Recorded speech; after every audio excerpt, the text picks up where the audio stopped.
वही कन्हैया कुमार है जो आर्मी को कहता है बलात्कारी। ठीक है, भारत तेरे टुकड़े होंगे इंशाअल्लाह। मनोज तिवारी को 2 लाख वोट होते हराने जा रहे हैं कन्हैया कुमार, हराने जा रहे हैं। इंडिया गठबंधन। कन्हैया कुमार एक ऐसा व्यक्ति जिसको राजनीतिक नॉलेज नहीं है, जो छमिया छमिया करके गाना जो गाता है कमर हिला के, उसे नॉलेज है। इसी देश में उस्ताद बिस्मिल्लाह खां भी रहे हैं। ठीक है, और बिहार की संस्कृति के ऊपर ये कह रहे हैं छमिया छमिया गीत। आप मुझसे गारंटीड लिखवा के ले लीजिए कि इनका बेटा खुद छमिया छमिया वाले गीत पे टिकटॉक बनाता होगा, ये जो ज्ञान देने यहाँ पे आ रहा है। दिल्ली की 7 लोकसभा सीटें हैं, 7 में से सबसे जो चर्चित लोकसभा सीट है वो है कन्हैया कुमार मनोज तिवारी की सीट, मतलब कि नॉर्थ ईस्ट दिल्ली। इन्हीं सब बातचीत करने के लिए हमारे साथ बिहारी पत्रकार नीतीश ठाकुर जी हैं। बहुत स्वागत है हमारे चैनल पे। कैसे देखते हैं, एक तरफ बिहार दोनों मतलब कि कैंडिडेट बिहार के, एक तो मनोज तिवारी, दूसरी कन्हैया कुमार, कैसे देख रहे हैं, कौन लग रहा है इस बार माहौल बनना है किसका?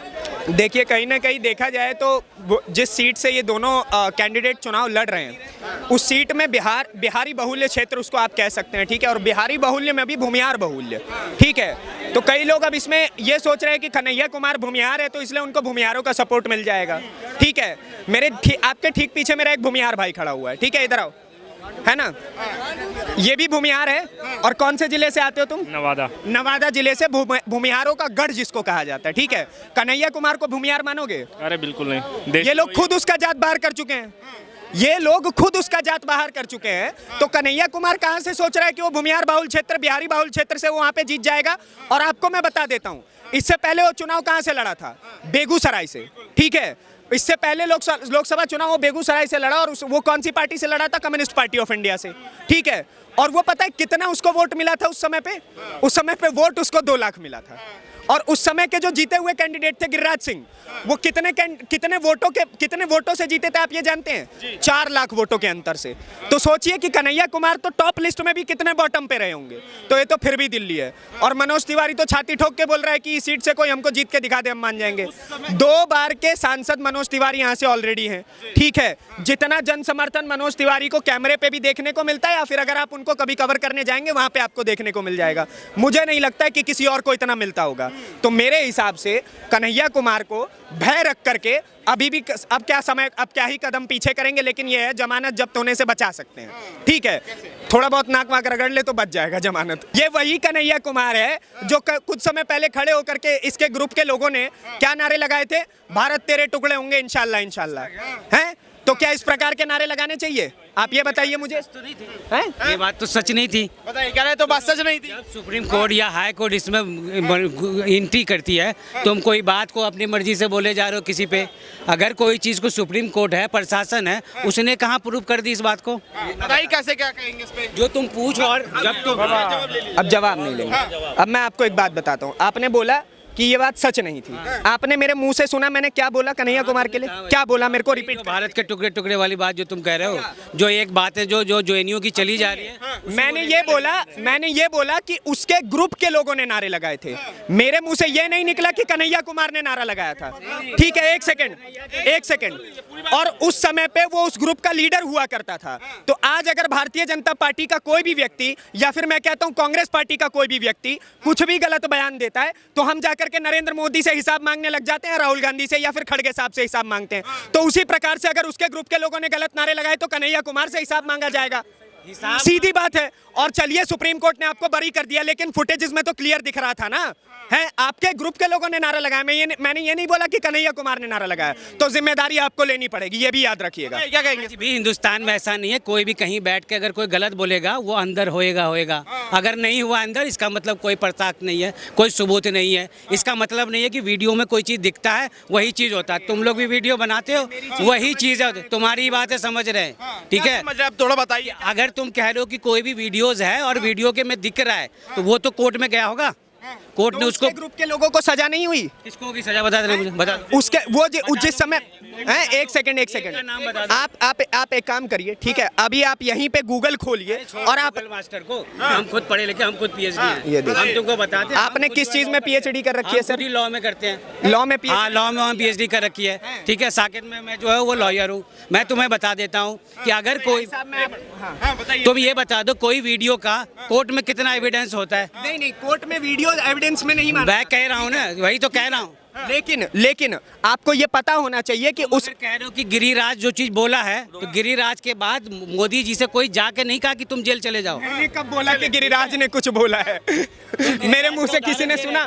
मेरे मुंह से किसी ने सुना कि गिरिराज ने कुछ बोला है? गिरिराज सिंह मैंने बोला, ये देखिए मैंने, अरे भाई साहब दूसरे की बात सुन नहीं रहे, अपनी गाए जा रहे हैं। चलिए आप क्या कह रहे थे, आप बोल लीजिए। मैं ये कह था, भाई ने अभी ये बोला कि कन्हैया कुमार को 2 लाख वोट मिले थे, हमारे मनोज तिवारी को 2 लाख वोटों से हराने जा रहे हैं कन्हैया कुमार। हराने जा रहे हैं? इंडिया गठबंधन हराने जा, बताइए क्या कहेंगे? हराने जा रहे हैं। अच्छा। कहाँ रहते हैं आप? मैं वहीं रहता हूँ, सीलमपुर। सीलमपुर में। अरे वाह, इधर आइए आप फिर 2 मिनट के लिए। हाँ, बताइए। ये भाई साहब बहुत अच्छी बात कर रहे हैं कि कन्हैया कुमार 2 लाख वोटों से मनोज तिवारी को हराने जा रहे हैं। ठीक है, आप आज की तिथि लिख लीजिए, ठीक है, आप ये समय लिख लीजिए और इन भाई साहब का नंबर ले लीजिए। जिस दिन नतीजे आ जाएंगे उस दिन आप इनसे बात कीजिएगा यहीं पे खड़े होकर के, और मैं इन्हीं से बात करूंगा यहीं पे खड़े होकर के। ठीक है, 2 बार का जीता हुआ सांसद। ठीक है, कन्हैया कुमार एक ऐसा व्यक्ति जिसको राजनीतिक नॉलेज नहीं है। आज से पहले आप एक बात बताइए, राहुल गांधी छमिया करके जो गाना गाते हैं उससे बहुत नॉलेज है, और जो छमिया करके गाना जो गाता है कमर हिला के, उसे नॉलेज है, क्योंकि गाना जानता है वो उसे जो है ना सुप्रीम कोर्ट ने उसे दे दिया है सर्टिफिकेट कि ये 2 बार का जो है जीता हुआ संसद है, इसके अलावा कोई कहीं से कोई भी आएगा वो हरा नहीं पाएगा। सुनिए, ये जिसे बोल रहे हैं ना कि ये छमिया करके 2 बार ये गाना गाने वाले लोग, आपको पता होना चाहिए कि भारत कितना सांस्कृतिक देश रहा है। ठीक है, सांस्कृतिक विविधताएं कितनी रही है इस देश में। और एक सेकंड, और आपको याद रहना चाहिए कि ये जिसके बारे में ऐसा बोल रहे हैं ना, बिहार में खड़े होकर के अगर इनके मुख से कुछ निकल जाता ना मनोज तिवारी के बारे में कि छमिया का गीत गाता है, अब तक इनका क्या हश्र होता है इनको भी नहीं पता है। और मेरे बारे में, और सुनिए, इसी देश में एक सेकंड इसी देश में उस्ताद नुसरत इसी देश में उस्ताद बिस्मिल्लाह खां भी रहे हैं। ठीक है, और बिहार की संस्कृति के ऊपर ये कह रहे हैं छमिया गीत, तो आपको पता होना चाहिए। आप सुनिए, एक सेकंड, आपको पता होना चाहिए कि उनका एक बड़ा सुंदर गीत है, निमिया के डाड़ी मैया मोरी गावेली गितिया हो बूना एक ना, माता जी के ऊपर गीत है ये। ठीक है, और उन्होंने बहुत सांस्कृतिक गीत भी गाए हैं। और ये जो भाई साहब यहाँ खड़े होकर के बोल रहे हैं ना कि छमिया गीत, आप मुझसे गारंटीड लिखवा के ले लीजिए कि इनका बेटा खुद छमिया वाले गीत पे टिकटॉक बनाता होगा, ये जो ज्ञान देने यहाँ पे आ रहे हैं। बताइए, ऐसा है क्या? अब इसका अब बेतुका का क्या जवाब दूं? अब बेतुका का कोई जवाब है? एक बताओ, एक से बेतुका का कोई जवाब? कहाँ रहते दिल्ली में? मैं यहाँ रहता हूँ, महरौली में रहते हैं आप, तो उधर क्षेत्र में लगता नहीं? हाँ, मैं जाता हूँ। हाँ, नहीं लगता नहीं है, पर मैं जाता रहता हूँ, देखता हूँ वहाँ का माहौल अभी देख। हाँ, क्या कह रहे हैं? इनको वो एक सुनो वही कन्हैया कुमार है जो आर्मी को कहता है बलात्कारी। ठीक है, भारत तेरे टुकड़े होंगे इंशाअल्लाह। ये लोग सुनो, अरे क्यों नहीं लगाएंगे? बिल्कुल लगाएंगे। हाँ, सुनो सर, हम क्या, दिल्ली की जनता इस बार दिखाएगी उसको जो कन्हैया कुमार उसे वहाँ बेगूसराय से लड़ा था ना, उसे बिल्कुल चूं करके भगा था, जहाँ पे जाए उसका जन्म बचपन से पला बड़ा, वहाँ के लोगों ने उससे नहीं पूछा। दिल्ली में तो जानता है कौन है सर उसको। हाँ, अब ये कहते हैं मनोज कुमार को नचनिया, वो सही है सर। मनोज तिवारी वो तो बहुत बढ़िया आदमी है। आपको एक बात याद होनी चाहिए, जिनके विकास के ऊपर आप सवाल कर रहे हैं, मनोज तिवारी ने अपने मुंह से ये बात कही कि सांसद को फंड 50 करोड़ रुपए मिलता है, प्रति वर्ष 10 करोड़ रुपया। ठीक है, और मैंने काम कम से कम 14,000 करोड़ रुपए का करके दिखाया है अपने क्षेत्र में।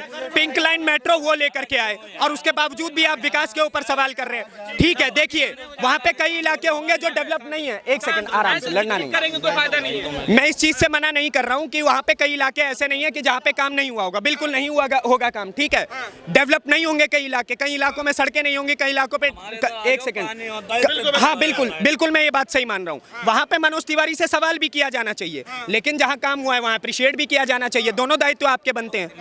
अच्छा, आप बताएं, आप सीलमपुर से हैं, 2 बार से सांसद रहे, 10 साल हो गए, कुछ विकास किया नहीं किया? इधर आइए आप। 10 साल में हमने एक बार भी नहीं देखा अपने क्षेत्र में, एक बार भी मनोज तिवारी को। ये सबसे बड़ा जो मुद्दा है। पत्रकार है, आप मुझे बताइए सिग्नेचर ब्रिज किसने बनवाया? उन्होंने ही बनवाया है, मनोज तिवारी जी का ही दिया। और क्रेडिट लेने कौन अपना तमगा लेके पहुंचा था? माइक पे बोलिए। केजरीवाल जी पहुंचे थे। ठीक है, तो आप सोचिए कि क्रेडिट चोरों की तो जमाती इकट्ठी है यहाँ पे, पूरी की पूरी क्रेडिट चोरों की जमाती इकट्ठी है।